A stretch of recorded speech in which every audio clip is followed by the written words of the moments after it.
topic of our I'm going to start again. I am pleased to welcome Rabbi Nachshon Siritsky to speak on the topic of our evolving Jewish understanding of God and gender. Rabbi Dr. Nachshon Siritsky is the spiritual leader of the Reformed Jewish community Atlantic Canada, serving Nova Scotia, New Brunswick, Prince Edward Island, Newfoundland, and Labrador. I first came across them online, and I went to one of their services, and I was so impressed with how they were building community across, such a huge landscape of communities, and it felt very welcoming and innovative. And so that was I just discovered them randomly online. So I was very, very pleased about that. They were ordained by the Hebrew Union College, Jewish Institute of Religion, and they're also a board certified chaplain with Neshama Association of Jewish Chaplains, as well as a social worker with advanced training from the Postgraduate Center of Mental Health, and a doctorate in ministry and pastoral counseling with a focus on burnout in healthcare workers. Rabbi Siritsky is a passionate educator and advocate for 2SLGBTQIA and justice. And they are known for their thoughtful explorations of spirituality and identity. We are thrilled to welcome Rabbi Dr. Nachshon Siritsky. Thank you, Toda Rabba Wilalin. I'm so very grateful for the opportunity to be here with all of you and to share today's lecture. I'm so grateful to Kolot Mayim for the really awesome education that you're providing and opening it up beyond that truly represents sort of my vision of the kind of Judaism I want to see is one that's open and inclusive and accessible. And I want to say, I'm part of this 6-part series, and I'm grateful to the people who've come before me, and looking forward to hopefully catching the event on April 7th that's going to be about a delicious dialogue on intergenerational Jewish cuisine, which of course now I'm hungry just thinking about it. So I am part of Reformed Judaism in Atlantic Canada, which is our colonial name. We also call ourselves Decolonizing Judaism in Mi'kma'ki and beyond. And I also support Jewish Chavurah of Newfoundland and Kol Israel Community of Kentucky. And you can learn a little bit more about me on my website, rabbinadia.com, and my approach to Judaism, which I am in the process of naming Restorative Judaism. And I'm grateful to be able to talk a little bit about our evolving understanding of God and gender. But let us begin first mindfully, grounding in gratitude with a land acknowledgement. I like to begin every service, or really everything I do with it, because I really believe it's a sacred act to reclaim the indigenous languages that Canada and the United States sought to destroy. So I want to invite you, if you do not yet know where you are located, the indigenous names, to Google and take a look at the names. And you can put it in the, I was going to say the chat, the Q&A, and just take a moment to ground in gratitude. Where do you feel most connected to the earth and its sacred values? So for example, maybe you feel most connected to the earth in your garden, maybe it's on the beach, maybe it's in a walking trail or a park, but just take a moment to close your eyes and feel gratitude for the land where you currently are located. And then a moment of gratitude for the peoples who have historically cared for those lands for generation upon generation upon generation. I acknowledge that I am speaking to you from Unama'ki, which is part of the ancestral and unceded territory of the Mi'kmaq peoples. Our existence here in what is often colonially called Nova Scotia is possible thanks to a series of treaties that did not surrender Indigenous land, resources, or sovereignty to the British Empire, but rather established rules for an ongoing relationship between nations. These treaties were reaffirmed by Canada, and they remain active to this day. This acknowledgement is foundationally tied to my theology and sense of calling as a rabbi and as a person. I invite each of us to reflect on how this awareness might impact each of us in our own lives. Please take a moment to reflect upon your personal connection with this awareness and using the Q&A to introduce yourself using the traditional Indigenous names for the land upon which you are. And let us reflect on the lands and peoples where we live and our relationship with them. How will we hold ourselves accountable to reconciliation, liberation, justice, and healing? How will this time we spend together today lead us to turning this acknowledgement into a deeper and more visible reality for us all? And how can a land acknowledgement reconnect us with Torah? Land acknowledgements are sacred opportunities to ground ourselves in a recognition that we are part of something larger than ourselves. As people of faith, we believe that the universe was created by the one in whose image we are all created. Therefore, the more we understand about ourselves, the more we can understand about the one who is beyond our understanding. Creation is a process of emanation. The Kabbalah predicted the Big Bang by thousands and then hundreds of years, and the Talmud described 8 genders. Modern science is always catching up with ancient ways of knowing and being. So I shared a little bit about some of the modes of creation according to Kabbalah and Jewish mysticism, that we believe first there was God, and God was everywhere, and then God retracted of God's self and to create space for the universe to be created. So the first act of creation, according to Kabbalah and Jewish mysticism, was the act of tzimtzum, the act of pulling back. And that act of tzimtzum and pulling back to create space is the beginning of creation. And so that tzimtzum act meant that God's energy flowed into this space, creating matter, and then that matter could not contain the infinite one. So finite matter could not connect with the infinite one. And there was this massive explosion. Shvirat HaKelim is what we say. It was the breaking of the vessels. Similar science calls it Big Bang.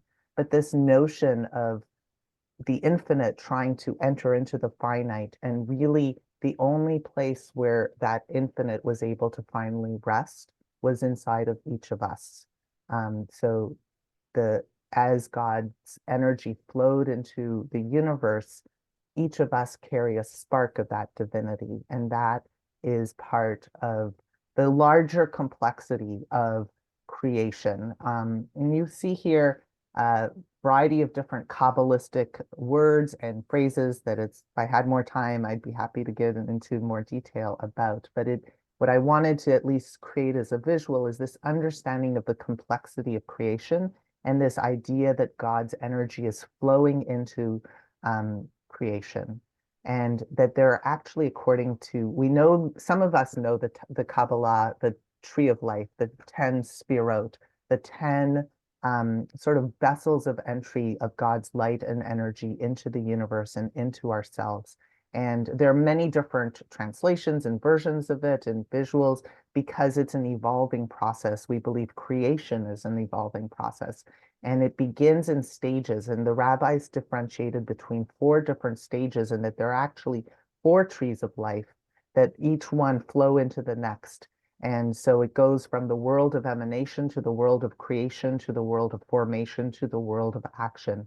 If you are familiar with French deconstructionist theory around language development, there's a lot of similarities in terms of levels of construction of consciousness and levels of construction of language, from the image of something to the representation to the symbolic level to the ability to articulate into words. So according to Kabbalah and Jewish mysticism, those parallels between how we are created and how the universe is created can be seen. And these 4 multiple levels of being and emanation are reflected in the universe and in ourselves. And so fundamentally, the piece that I wanted to sort of begin positioning myself with as I talk about our understanding of evolution around God and gender is this Kabbalistic understanding of creation and humanity, which is really, according to Jewish ancestral teachings, a process of progressive emanation, revelation, incarnation, and embodiment that is true for each of us. So while colonization talks about history as a straight line of evolution, Jewish time is circular and cyclical. And we can see those cyclical things, whether it's every year we go back to the same holidays, the same Torah portion, the cycles of that are the rhythm of Jewish living, but also more deeply in terms of our structures of thinking about things like teshuvah. Teshuvah, I think of it as restorative practices. It's often talked about as forgiveness or as returning to oneself. But this notion of returning to ourselves. And this is not unique. This cyclical understanding of time is aligned with our shared ancestral and indigenous wisdom. So, for example, the Mi'kmaq understand similarly, actually, to Judaism, this notion that some years have 12 moons, some years have 13 moons. You will, if you're familiar with Jewish calendar time, know that we too have, for example, sometimes 13 months, sometimes 12 months. Right now, we are in the extra month of Adar. There's actually 2 months of Adar, and we are in the first part of Adar, Adar 1, because we align the lunar calendar with the seasons of the sun, because we have to align with nature, because we are a land-based religion as well, with land-based values. And so this notion, for example, of aligning with the seasons. Passover always happens in the spring, for example. That's an example of our connection to nature that, of course, is part of what can heal us and help us to return to our purpose. And Adar, just as an FYI, is the time when we're supposed to be joyful. So it's especially powerful to me to think that this year we have 2 months of Adar. We need a double portion of joy in our world and in ourselves. And ultimately, that's what can liberate us, this notion. And it's not by accident that Jubilee has this jubilant, joyful sound. We are disconnected from a lot of our language because we speak it in English, right? But indigenous languages like the Mi'kmaq, which is the language of the people upon whose unceded territory I am, are verb-based languages. Judaism is also a verb-based language. English is a noun-based language. And as a noun-based language, it's more focused on objects and objectification and conquering, whereas verb-based languages are more relational and fluid.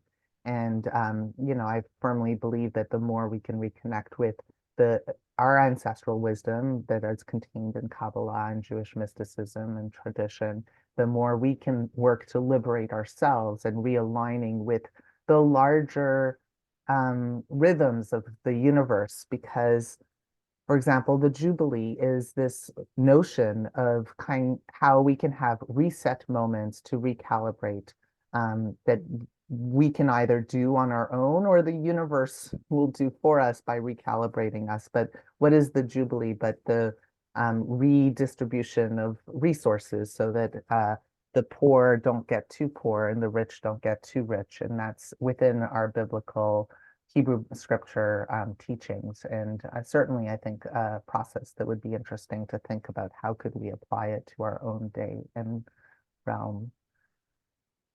The deeper wisdom that I wanted to talk about is around Teshuvah and the ways in which all of us, our families, are either going to have trauma or healing. And the purpose of all of our traditions, but certainly Judaism, is this notion of Teshuvah. And according to Kabbalah, that this is really how God tries to work through us in completing the work of creation. And it happens through the ways in which we are able to channel that light and energy into this world. And when we can realign ourselves with the wisdom of the universe, we are able to reconnect and understand that actually everything is an expression of God's name. So you can see that beautiful spiral in Hebrew letters. That's, according to Kabbalah or Jewish mysticism, supposed to be all of the different names of God. There's so many different manifestations that each of us, created in the image of God, represent our own manifestation and ways in which God is present in the universe through us.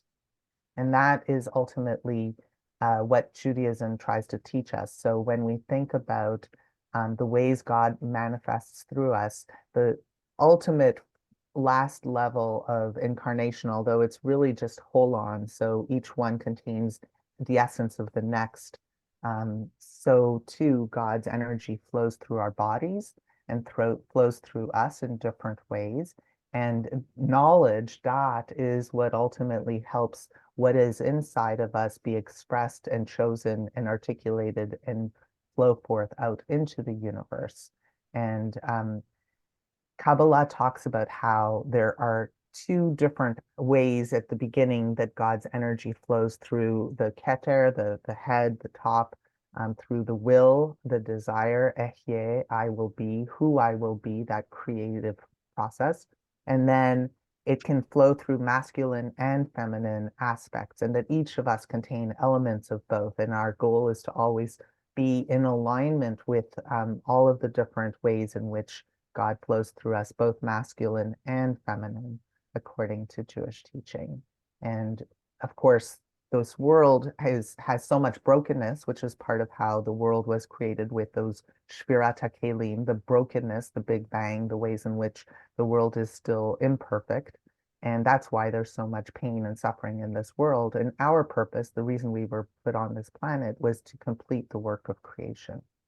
And when we do that, then we build within ourselves a mikdash me'at, a little sanctuary. The rabbis note that when in Book of Exodus it says, "Build for me a sanctuary, and I will dwell within them." So the act of building is holy, but God dwells inside of us, not inside of our buildings. Unfortunately, we are sometimes more focused on buildings than people, but the goal of our traditions, according to the rabbis, is this notion of making a place within our bodies for God to be present and to be expressed and to be able to be articulated and shine forth back into the universe. So the indwelling presence of God, Shekhinah, which is the female aspect of God, comes and dwells inside of us. And then our role is to integrate through that energy, that the different parts of us, so that we can be expressed in a way that can help continue that work. And this notion you can see here on the bottom right, those yellow, red, blue, and green, those letters correspond to the different Hebrew letters of God's name, the letters Yud, He, Vav, and He, that correspond, according to Judaism, to the verb to be. It's those are the if you look at the Hebrew alphabet and the alphabet that came before, what is unique about the Hebrew alphabet that did not exist in the Canaanite alphabet before are these letters, Yud, He, and Vav, that correspond to vowels, that correspond, what is a vowel? But it literally is the opening so that air can flow through us. And of course, theologically, that is how God enters into this world and enters into us. And the more we can open ourselves to letting God flow through us, the more that happens. And shin, that little shin where you see it says spirit, right? That's the Shekhinah. The letter shin corresponds to many things in Judaism. All things are contained within it. And so you know it from the Shema, listen.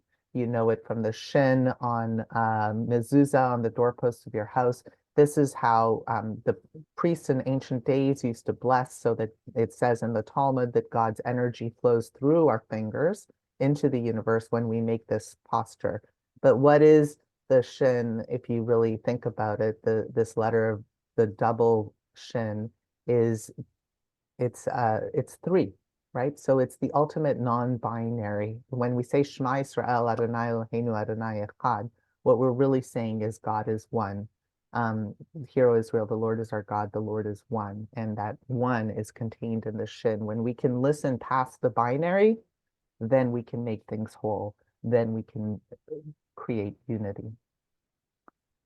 Now, the Torah teaches us that each of us were created with that unique purpose. The ways that the world broke us are also the ways that we can begin to heal the world.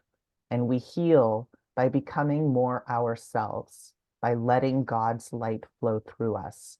So Rabbi Nachman of Breslov talks about how there are places so fine and narrow that no remedy, no tikkun has the power to penetrate them except through the tikkun haklali, the general remedy. A lot more Kabbalistic, but this notion of healing in even the narrowest and finest places is the core meaning of Passover. And this idea that when we heal ourselves, we heal the world, which of course aligns beautifully with the Japanese art of kintsugi, which talks about mending broken pieces with gold. That can make that brokenness something even more whole. Of course, we know that the tabernacle of ancient days, when Moses broke the tablets, the first set of tablets, where did those broken tablets go? They went inside of the ark to teach us that brokenness is holy. It's really unfortunate that we live in a world that worships perfection, that causes us to be ashamed or embarrassed of our imperfection. But actually, the healing comes when we elevate that which is broken and imperfect and focus on it and work towards healing it. That's how God's love, light, and golden Torah can flow through us. So we were created, according to Kabbalah and Jewish mysticism, to make God manifest in this world. God's light shines through us progressively as we heal ourselves and the world around us, with Ein Sof, which is the masculine parts of God, flowing through us, and into Shekhinah, Mother Earth, the female indwelling parts of us. God is in everyone, slowly filling us until we overflow with love. That is, in summary, what I can say about the Kabbalistic understanding around how God is present in us and how actually it happens partially through the ways in which gender evolves in us. So when we heal ourselves, we heal the world. And the Torah teaches us that the world was created in stages and that we were created to complete the work of creation. This is what we call tikkun olam. God's light and redemptive power flows through us into this world. And when we judge other people, that speaks to the healing work we need to do inside. So you will see Rabbi Menachem Mendel Schneerson, who is the last rabbi of the Chabad movement. He talks about when he's explaining Tikkun Olam, he says, if you see what needs to be repaired and how to repair it, then you have found a piece of the world that God has left for you to complete. But if you only see what is wrong and what is ugly in the world, then it is you yourself that needs repair.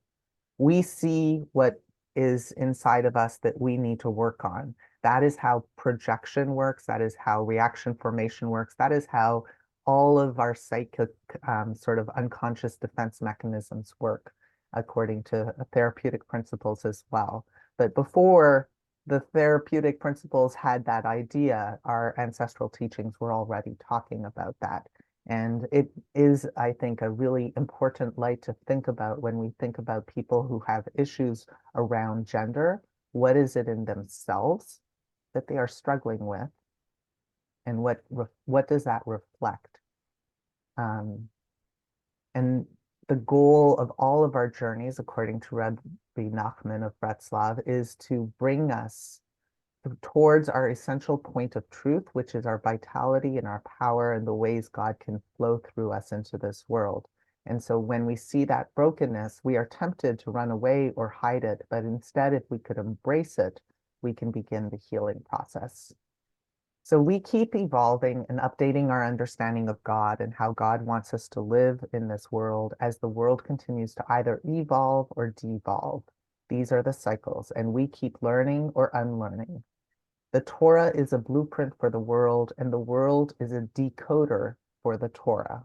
Or this is my understanding of how I am distilling Kabbalah and everything that I've studied from Talmud to Halacha and everything for years. And I spent a lot of time in Orthodox and ultra-Orthodox yeshivas and places of learning. And that tends to be what I'm working with as I translate that into a more contemporary approach through my restorative approach to Judaism, which is very much grounded in my Reform thinking, but also my work as a psychotherapist and social worker. But implanted in each living being is the same sacred imprint that propels us to be. And so in the same way as we can see the cycle of a butterfly that goes from the egg to the larva to the cocoon into becoming an adult, so too we are also built that way. For example, there's this idea that every 7 years our skin is renewing itself, right? It sloughs itself off, and then you get more skin that comes. That's not very different than the snake that sheds its skin, right? This notion that we are somehow different than the world around us is one of the illusions of this world. It's an ego. But if we want to heal, we want to look not on difference, but focus on similarity. That's how we bring unity, when we focus on what unites us. And that's the cycle of healing that ideally we can be part of pushing towards. We always have a choice, right? In the book of Deuteronomy, it says, choose life that you may live. We have the choice to make life-giving choices by looking at what unites us. And that is part of how we can work on our healing. And that is what we can see through the biblical story as we look at the different family trees. And there's, of course, a tremendous amount of intergenerational family conflict that we can see, but we also could reinterpret that as Adam and Adam's energy flowing through the universe to try to bring healing. Because, of course, Adam's first kids, Cain and Abel, was the first murder. And we see the ways in which there's so much healing that needs to happen on many different levels as God's energy flows through all of us. So what does this mean when we think about humans? In the book of Genesis, it says God created human beings in God's own image. In the image of God were we each created, male and female. We were each created.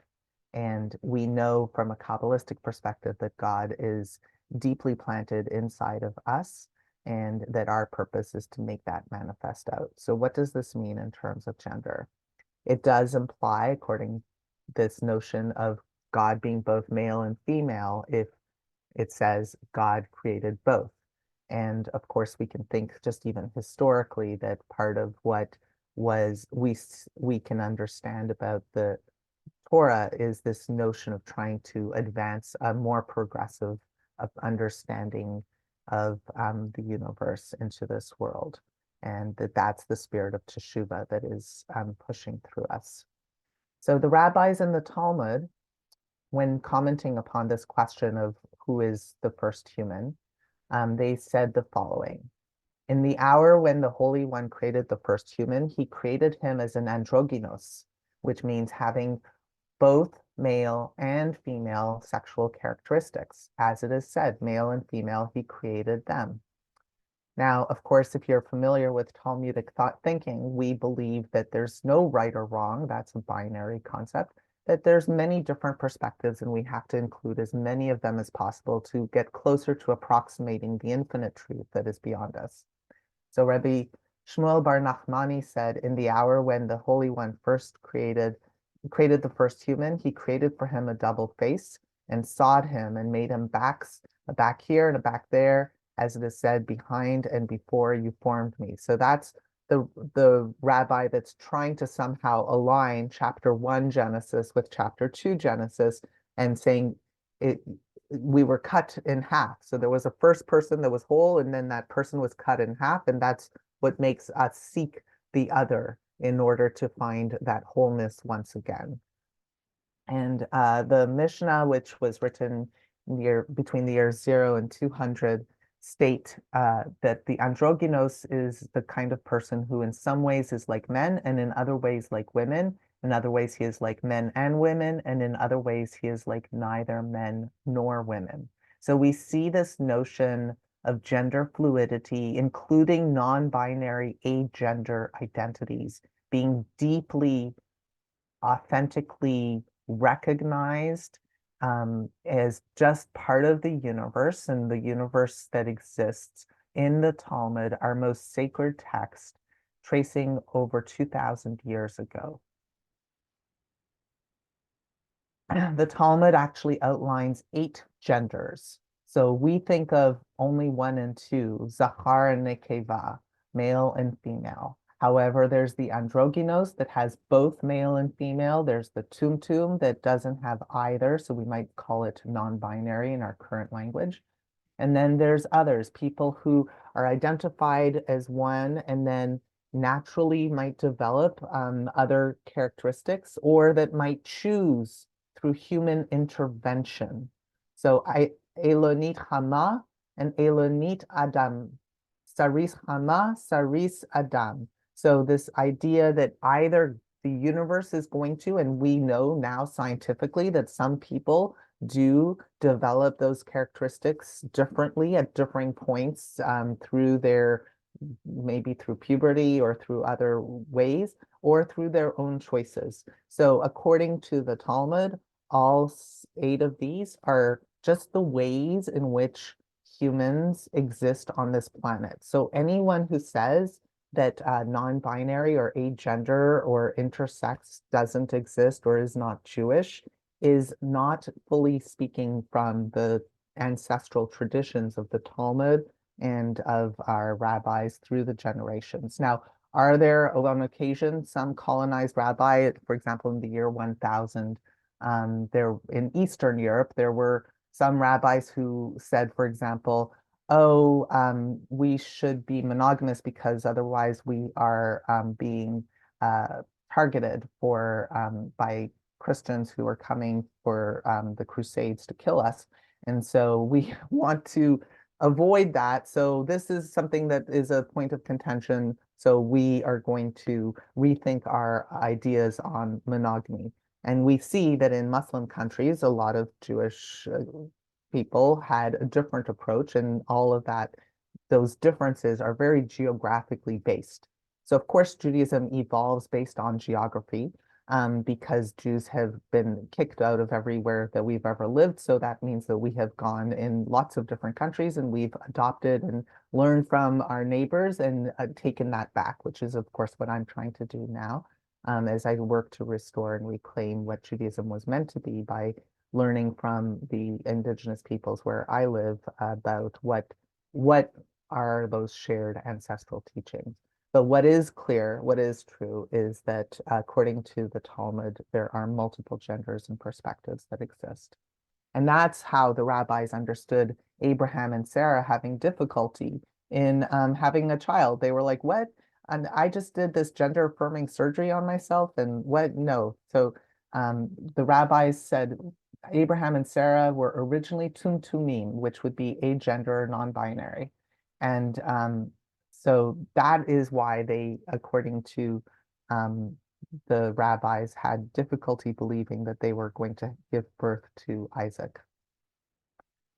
So one might even almost say, with this perspective, is Judaism founded by a nation of queer people and others who did not fit in? Like, why did Abram first leave his family home with Sarai to change their names and operate on his body with a gender surgery to become who he was created to be?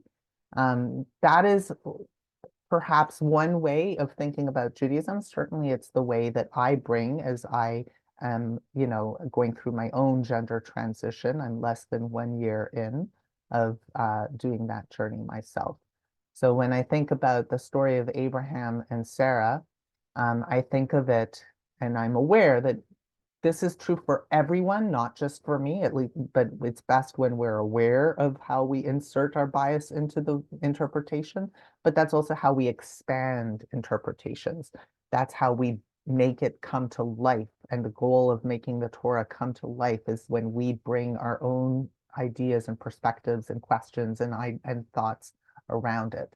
The rabbis teach that we are supposed to have 4 different levels of interpretation, and that each of those levels of interpretation, pshat is the literal, remez is the hint that there's something more, drash is the deeper story or insights, and then sod are the secret Kabbalistic mysteries.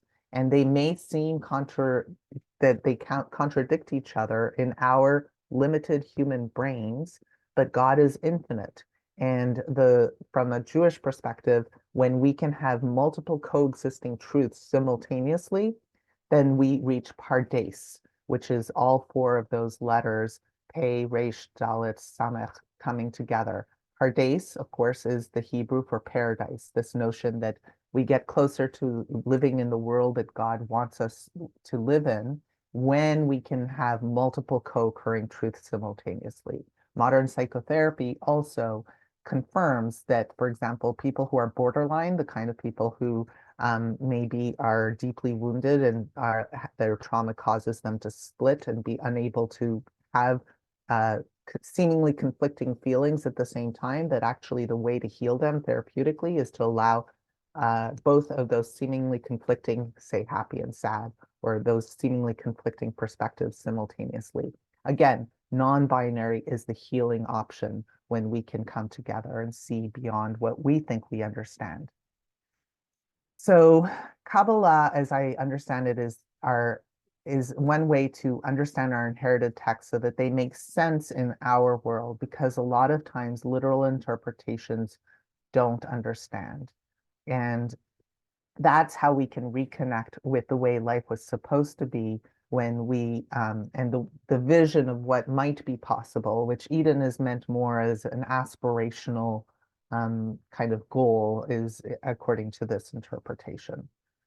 But the idea of always digging deeper to understand the pshat, the remes, the drash, the sod, is how we get closer to understanding the divine.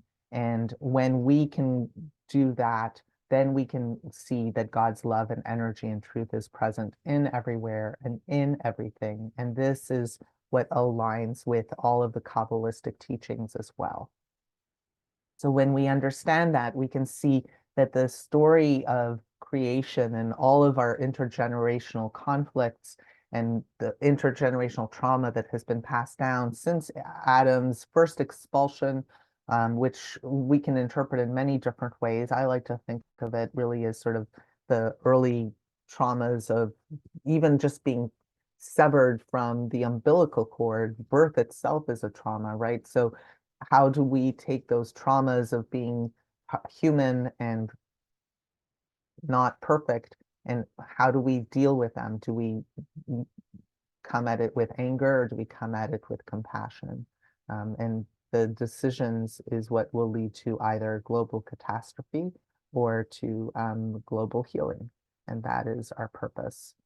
Now, Fowler's developmental stage theory and Hagsberg's stages of faith are just some of the theoretical constructs that speak to the same approach, this understanding that we are always evolving in our understanding of who we are, what we know, and that we have to make space to understand that our religious understandings, our spiritual understandings are also on that same journey. And that's perhaps one of the reasons why Kabbalah was traditionally restricted till you were 40 years old and you were in a place of stability, because when that point, you're able to then go deeper. And we know that this is true if you think about, for example, Piaget's developmental stages or Erikson's developmental stages. Each of us, as we grow into ourselves and into this world, we're always having to discard old beliefs or understand it in new ways, in that cyclical way that promotes healing and God's progressive emanation into the universe and into ourselves, or not, if we feel like we're not safe to do so. So that brings us to the ways in which gender has been weaponized in this world. And the question, does God use they, them pronouns? You can probably guess that I would say yes. The Talmud says, Dibra Torah bilshon bnei Adam. So the Talmud says that God speaks in human language. And what that means is we have to be constantly reinterpreting and retranslating and re-understanding what that is in each generation, because what was true in the previous generation doesn't necessarily align now. And there's a principle in Jewish legal thinking called the keva versus kavana, what is inherited structure is the keva, and the kavana is the new intention that each of us bring with our own perspectives. And the rabbis actually developed a complex method of translation and interpretation to understand things. So there are 32, for example, according to Rabbi Ishmael, there are 32 ways of reinterpreting biblical text. This is from 2,000 years ago, but it's part of the prayers that we're supposed to say every day, the different ways of reinterpreting from one to another, the different ways of re-understanding that. So what I'm saying is incredibly Jewish because I'm using all of the Jewish principles and hermeneutical devices that were passed down from generation to generation. And ultimately, it leads us to this.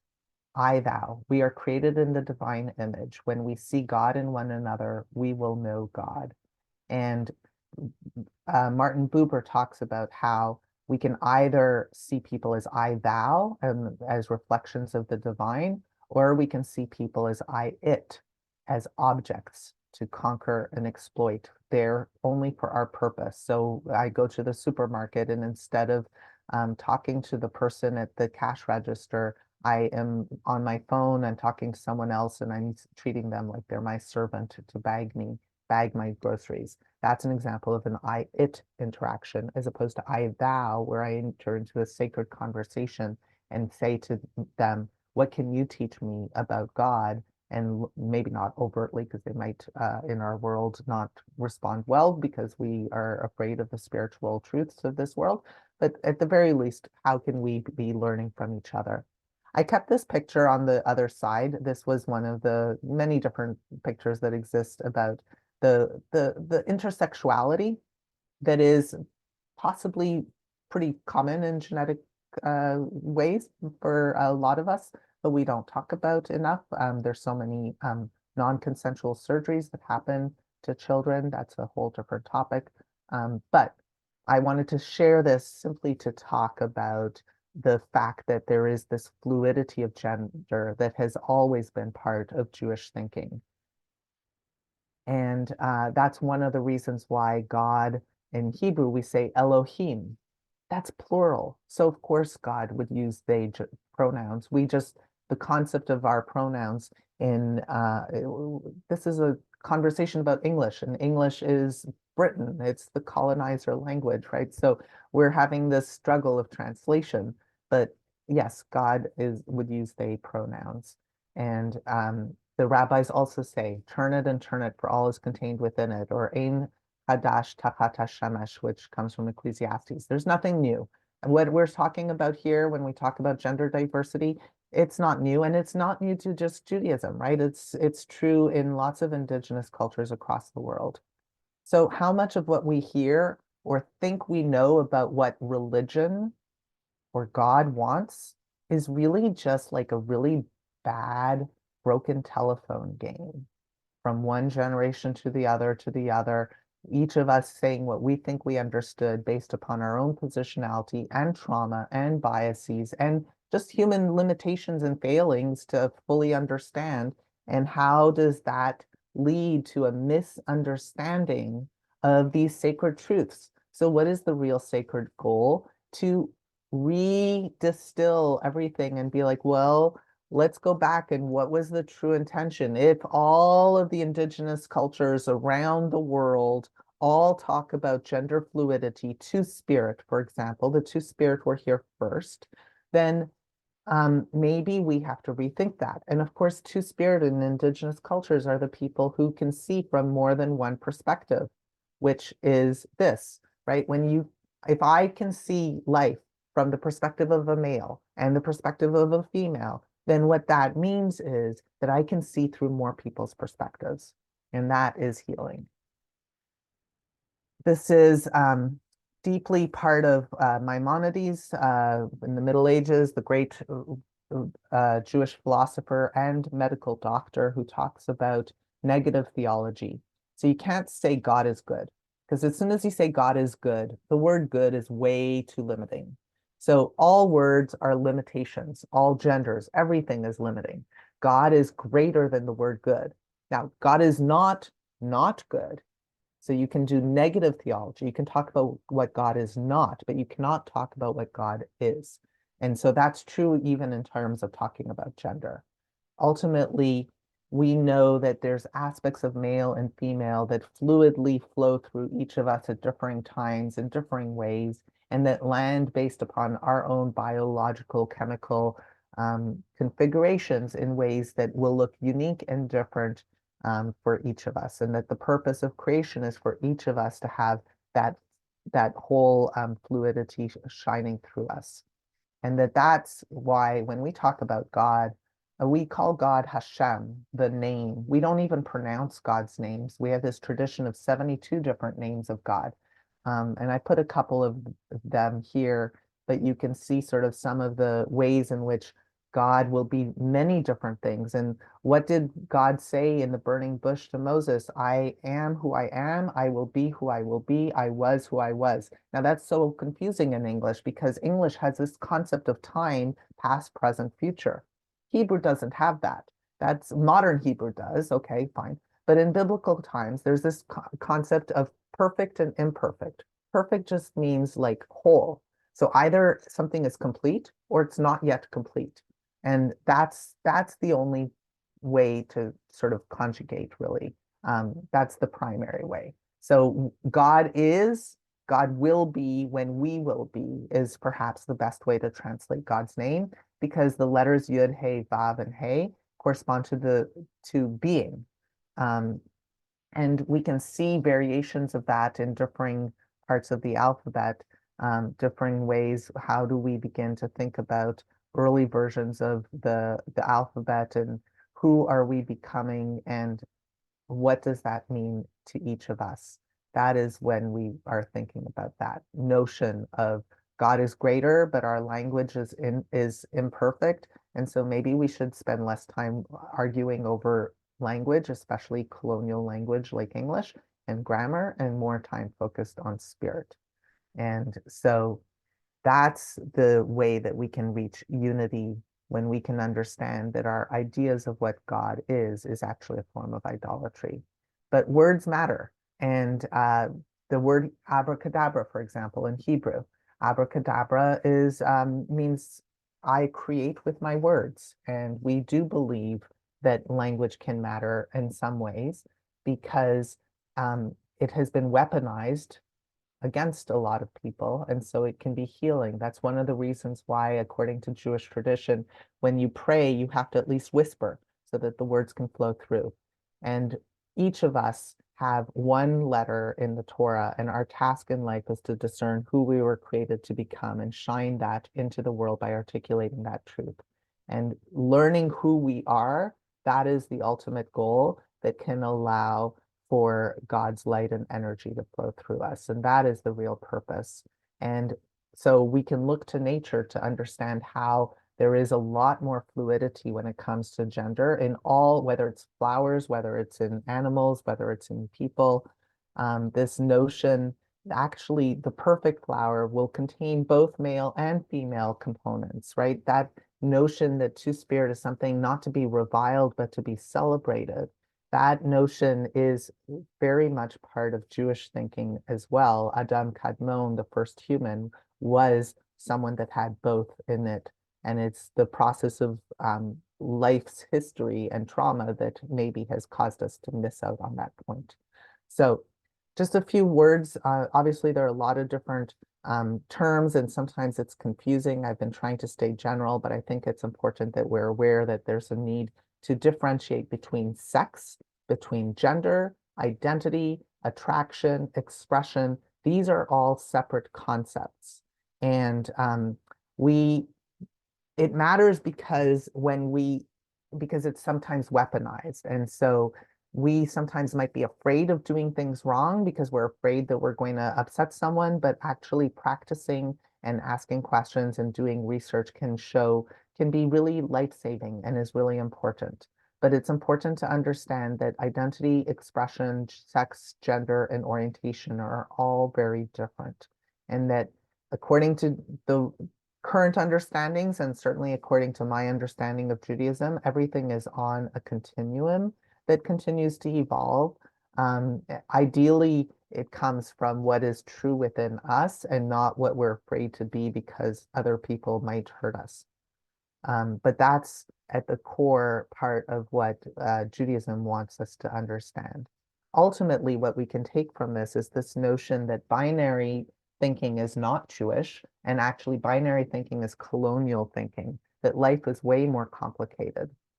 So there's this famous argument of two rabbis that were arguing, my way is right, my way is right, and whose way wound up winning? Made a voice from heaven come down, and what does the voice say? Elu ve'elu divrei Elohim chayim. Both are words of the living God. Maybe we need to move beyond binary concepts so that we can actually understand how God is present in everyone and in everything.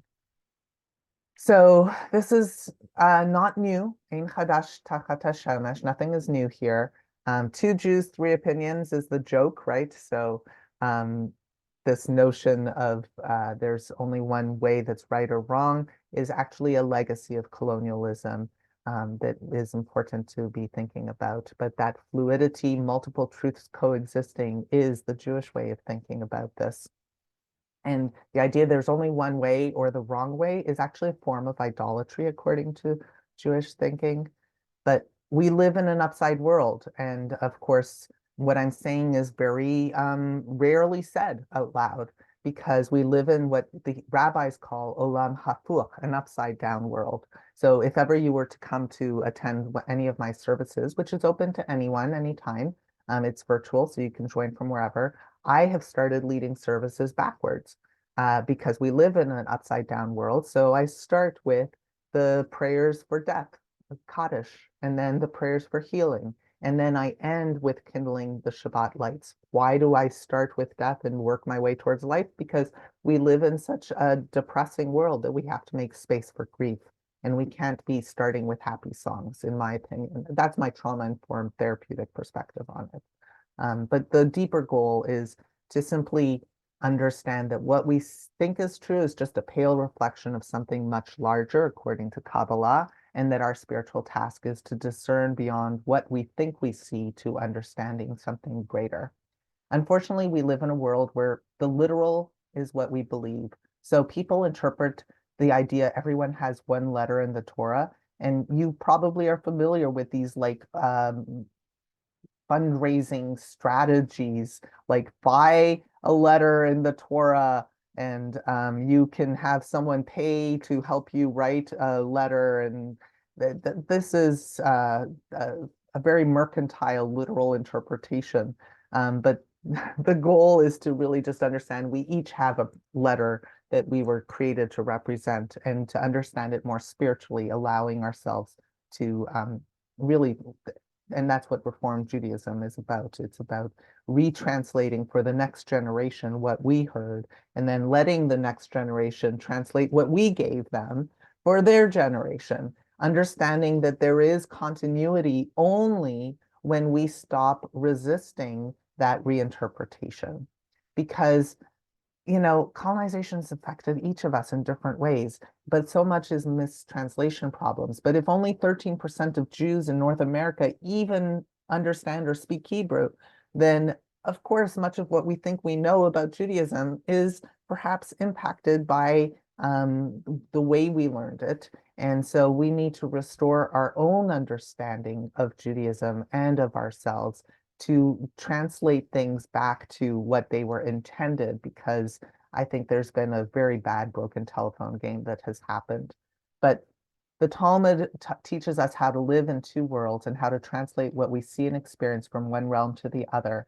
And we do this because we understand that there are always multiple realities that coexist and that it doesn't have to be either or, it can be both and.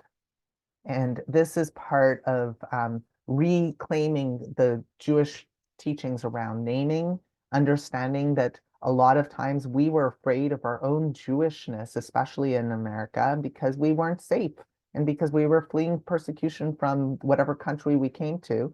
And we still weren't safe because of anti-Semitism, and that has impacted our interpretations and our institutions. And reclaiming and healing is part of that. And so that's true on many different levels. So for example, I put here my Hebrew name, Harav Nachshon ben Alizo Michael. That is my Hebrew name. It was not the name I was assigned at birth.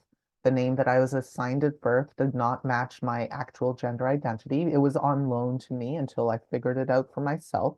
And I chose Ben or Bar. But there's Bar is Aramaic, as you know, it's not Hebrew. Bat is female, it's Hebrew. But increasingly people are saying me bait from the house of. So from the house of, it allows for much more fluidity. There's a whole concept of the non-binary Hebrew project that talks about how to translate using Hebrew concepts to use, because we live in such a gendered world that we've forgotten the ancestral truths that were in the Talmud. So if you're not familiar with the non-binary Hebrew project, I share it here. I'm going to share a few more resources as I finish up, and then I will take questions. But the non-binary Hebrew project is a phenomenal resource that can help us begin to think about how to translate this into practices.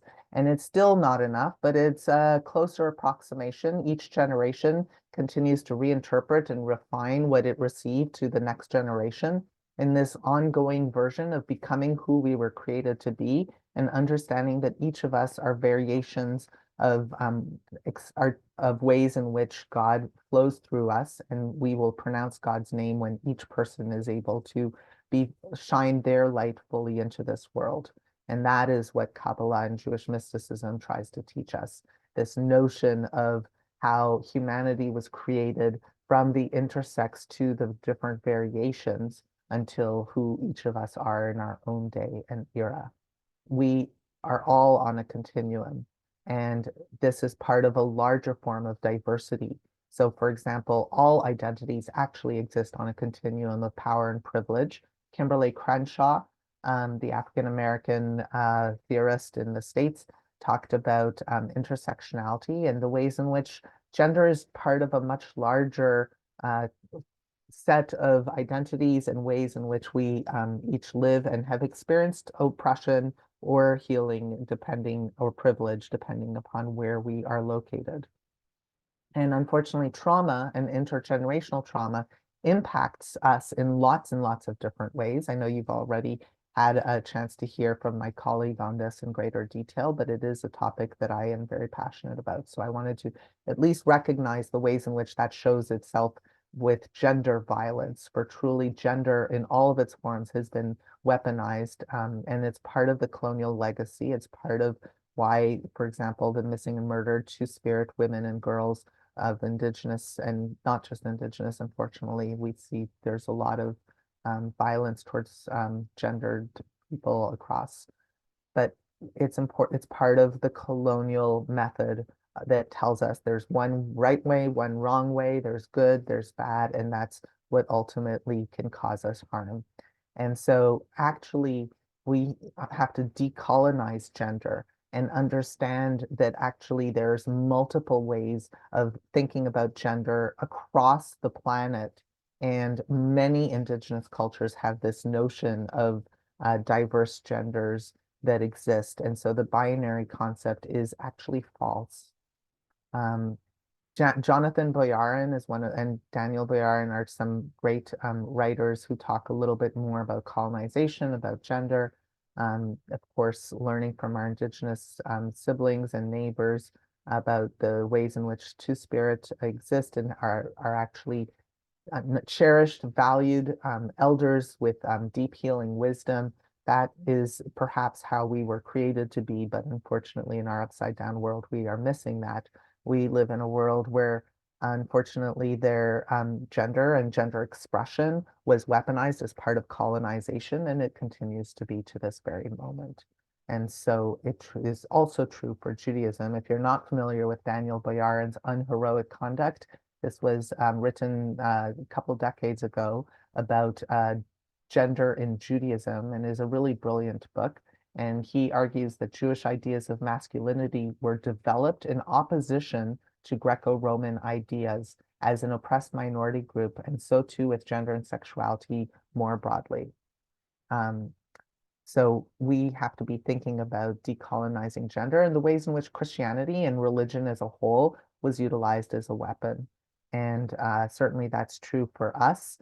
Certainly after the year 70 of the colonial calendar, we can see how our travels caused us to interpret those texts differently, depending on whether we went to Eastern Europe or whether we stayed in Africa or the Middle East. All of those choices impacted our interpretation of this. Ultimately, colonization has hurt everyone in intersectionally different ways, but we can all heal, and each of us can be the generation to break the trauma and be the voice that turns harm and trauma into healing and blessing. And that is what Deuteronomy, I think, is trying to tell us when it says, I have chosen before you good and bad, life and death. Choose life that you may live, and your descendants will as well, and will love. And that is why I am advocating for queer rights, because it's a question of pikuach nefesh. It's a question of saving lives. And this is also central to Judaism. And learning to see through each other's eyes is the way that Jewish tradition has always taught us to try to be. And this is part of recognizing that negative theology, what Maimonides said about God is everywhere or not, God has no attributes. If I don't know everything, then I can only see by expanding through the eyes of another person. And that's also what Mi'kmaq elder Albert Marshall talks about in two-eyed seeing, this notion that when we see with more than just our own eyes, we will be better and wiser. And the more we learn about others, the more we learn about the universe and about God. So what does it mean to be the people of the book? To me, it means that we should treat people as living documents of revelation and learn from God from those who are different than us, and recognizing that gender fluidity is an opportunity to expand our understanding of what true gender liberation, healing, and restorative justice might look like for all humans. And this is how I understand this. If you are not familiar with Keshet and you want to learn more about Judaism and queer thinking, a lot of the stuff that I talk about, you can read more about in Keshet, and if you go Google that. I'll take this moment to note that this is a question of pikuach nefesh, saving lives. If you are not familiar with Momentum, it is a Canada-wide organization advocating to fight against the growing anti-2S LGBTQIA plus hate that is going. Unfortunately, there's been a tremendous increase in hate crimes, but hate rhetoric. So when we hear hate, even if our synagogues are safer, let's say, and I'll talk about that in a second, then it doesn't matter, because if people are hearing it, they are still being wounded and maybe thinking about hurting themselves. And so that's why I want to invite everyone to join me on March 14th. There's going to be an Interfaith Queer Coalition that I am helping to start, and our launch day is going to be March 14th. If you're not familiar with Pi Day, March 14th, the third month of the year, and 14, 3.1416, whatever. That's pi, but we turned it into, well, I say we, but it's really, this is something that the United Church of Canada created, and that I said, how can we turn it into something interfaith? Public, intentional, and explicit inclusion of queer people is part of how we save lives. So we're going to be public, intentional, and explicit, because we live in a world where people's lives are at harm. And I say that saying that on a personal level, I was personally suicidal until I chose to finally come out of the closet. And so I know of what I speak when I talk about this. It really is a question of saving lives. And I chose to come out of the closet to honor the life of Henry Berg, who is my former congregant, who died. He killed himself last year because of the queer phobia that was everywhere.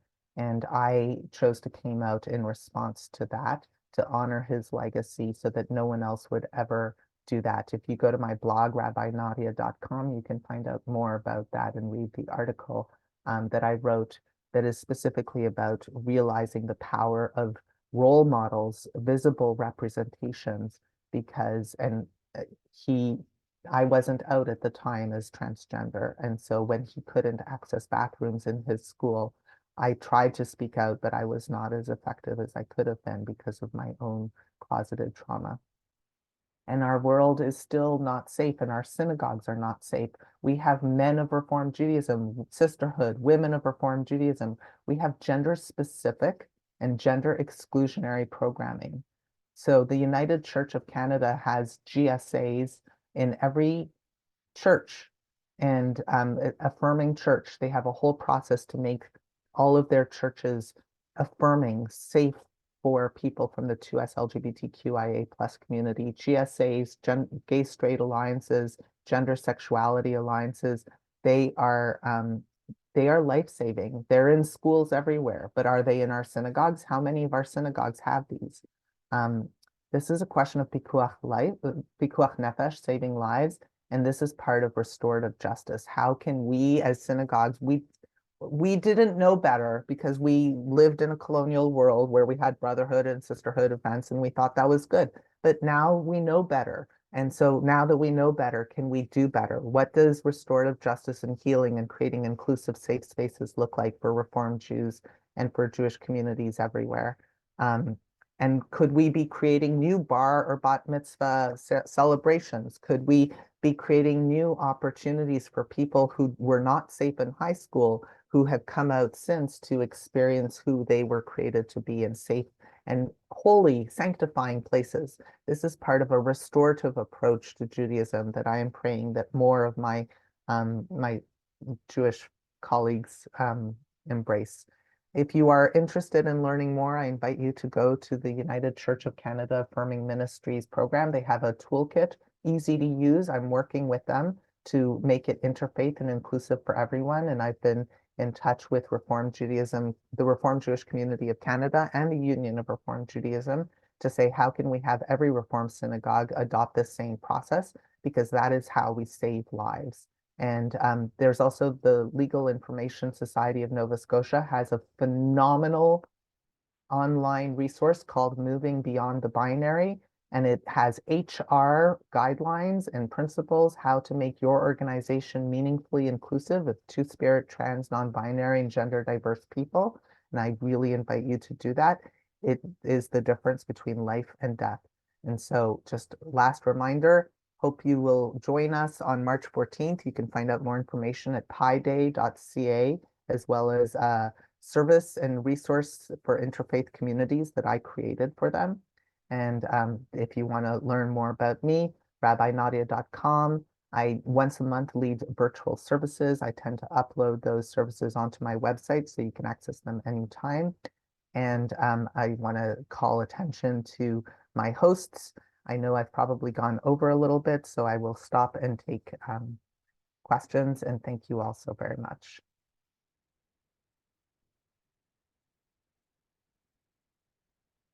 So I will take questions.